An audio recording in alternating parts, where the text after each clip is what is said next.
utang na loob ng Estado yun. Yung tao, wala siyang motibo kung hindi tumulong lang sa kanyang bansa. Nasa harapan kami Ang kanyang sinakripisyo, yung buhay niya, Ipon-ipon kaligtasan ng kanyang pamilya. Yan yung nangyayari ngayon. Wala siyang Senado hinagad eh. investigation. Meron pa nga nagsabi rin eh. Gawa ko na naman tayo at binigyan ko raw siya ng pera. Isip-isipin ninyo. Lahat gagawin nila. Lahat ng pagbibintang gagawin nila. Ang punot dulo lang, huwag matuloy ang pagtukoy natin ng katotohanan at matukoy natin kung sino-sino talaga ang mga ito. Ayan po, sa kanyang paglalahad, dalawa po ang kanyang in-identify na miyembro ng media. Pakinggan natin Sino yung po ninyo? usapan sa loob ng Akala ko nga Senado. sasabihin nyo, nakakaingit. Nakakaingit talaga. Dahil At kayo ito naman sa nagsisikat na labas buhay ng ng pamilya ninyo Senado kami. sa marangal at malinis na paraan. Pero sila, mali-malit ang tinatanggap nila. Napakasarap ng buhay nila. Maglalahad lang sila ng impormasyon sa bayan. Pero yung hindi totoo, dahil i-cover nila yung totoo. Hindi sila gumagawa ng mabuti para sa lipunan. Pero sila ang nagkakamal ng mali-malit ang pera. Ito'y nakakalungkot eh. Sino ba po yung gusto magsalita? Sabi na pa ako, sir. Ako sir, kung meron akong 5 billion na hinahawakan ngayon, siguro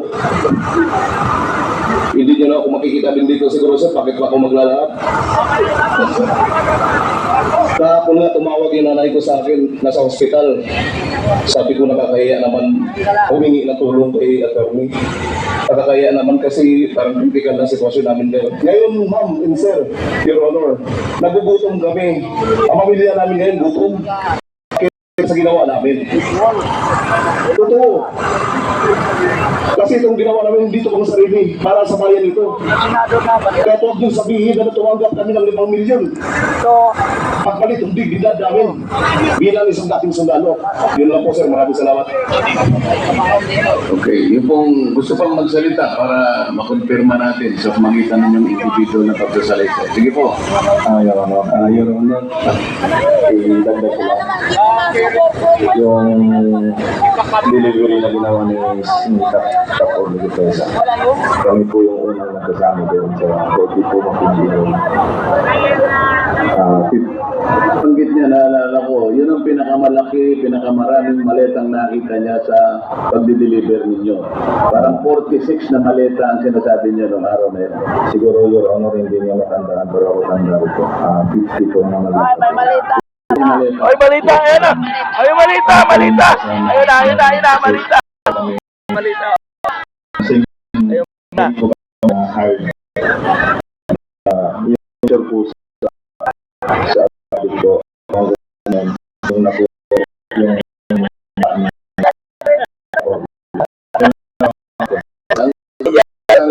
Sige rin, sa pagde-deliver nyo, sino ang tumanggap kasi kailangan po natin malaman. sa hanggang 7 lang kami, your honor, meron pong tao po sila papasok sa loob. Pero kakilala ninyo, yung sa tagal ng pagde-deliver ninyo, makita nyo lang ang mukha, alam na ninyo na yun ang taong pinagkakatiwalaan at tanggapin yung mali-malitang pera.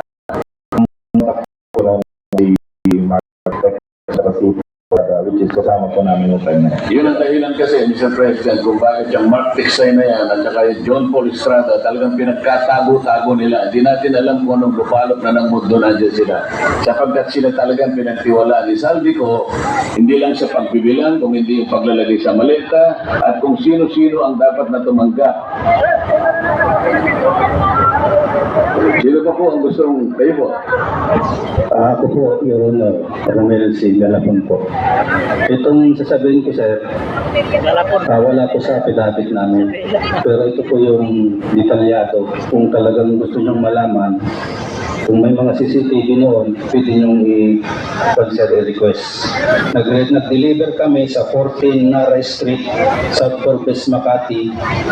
Kasama si Mark Tiksay, driver namin si Henry Wapina.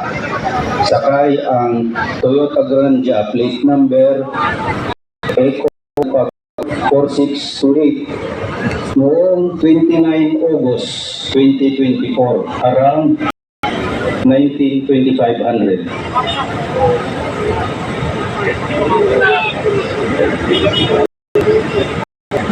Pwede pong ikon yun sir sa CCTV dun sa Kung dineliver ninyo, may photo pa ko dito na kinuha sir. Pinicturean ko po yung dinideliver hindi po namin. nasama yan dito sa inyo. Wala po sir, wala po. Nasa akin po yung picture sir. Ilang maleta ang dineliver ninyo? 5 to hanggang 6. Kanino po na i-deliver? Sa bahay po ni Congressman, former Speaker Romualdez po. Sino pa po ang gusto mag-volunteer ng kanilang individual na karanasan? Sir, Staff Sergeant Walter Manalansan, Philippine Marines Retired. Nakapag-deliver po ako ng kasama ko yung si katabi ko, si Rene Julian. Nakapag-deliver po kami 26 maleta kay dating Speaker Romualdez. Bahay niya po dun sa 14 Nara Street po sa South Fords. Actually, pagpasok pa lang po namin sa gate, 2 sasakyan po kami. Pagpasok pa doon, yung Forbes po may mga CCTV po yan sa gate. So kung nire-request po yung pagpasok ng mga plate number na 2 van, makikita po doon. Nag-deliver po kami July 14, 2025. Ayun po. Nakapag-deliver din po ako sa Aguado. Sa bahay din po niya dun sa Aguado sa Malacanang. 32 paper bag po yun. Ang ginamit namin pong sasakyan is plate number Innova Black 3374. Kasama ko po si kababi ko rin po si Rene Julian at saka si Mark Texay. Nung ano po yun, mga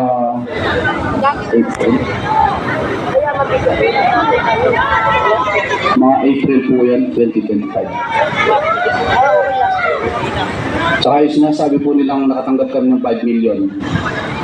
Hindi po totoo yun kasi ako po, nagkaroon po ng tumor yung kapatid ko. Actually, namatay po siya ngayon eh. Kanina, yung kapatid ko. Sir po. Namatay po siya kanina. Ngayong araw na ito. Kasi nangyari ito ni Baligod, nung itong inyong pinagsama-samang salaysay ay lumabas na na. Kung may pera po ako, naipabunot ko na po yun. Alam po namin yun. Yes, let me express lang sa aming 13, 12 at sa committee.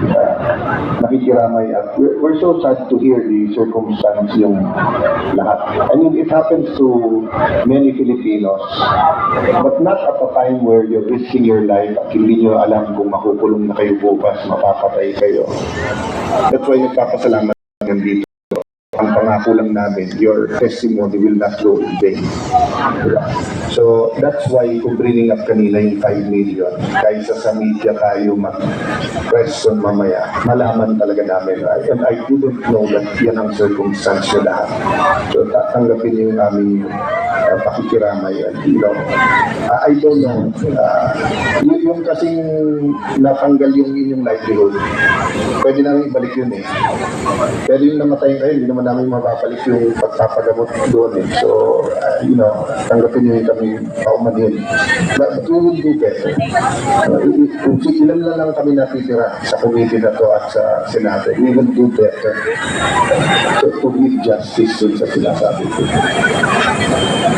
Chairman, kung gusto nyo balikan mamaya kung sino pang gusto magsalita, but isa sa pinakamalaking issue sa ating bansa ay yung extrajudicial killing. At nung nagkaroon ako ng pahayag sa Facebook Live, twinis ng mga bishops, ng Catholic bishops, twinis ng ilan mga business groups, ng ilan mga eskwelahan.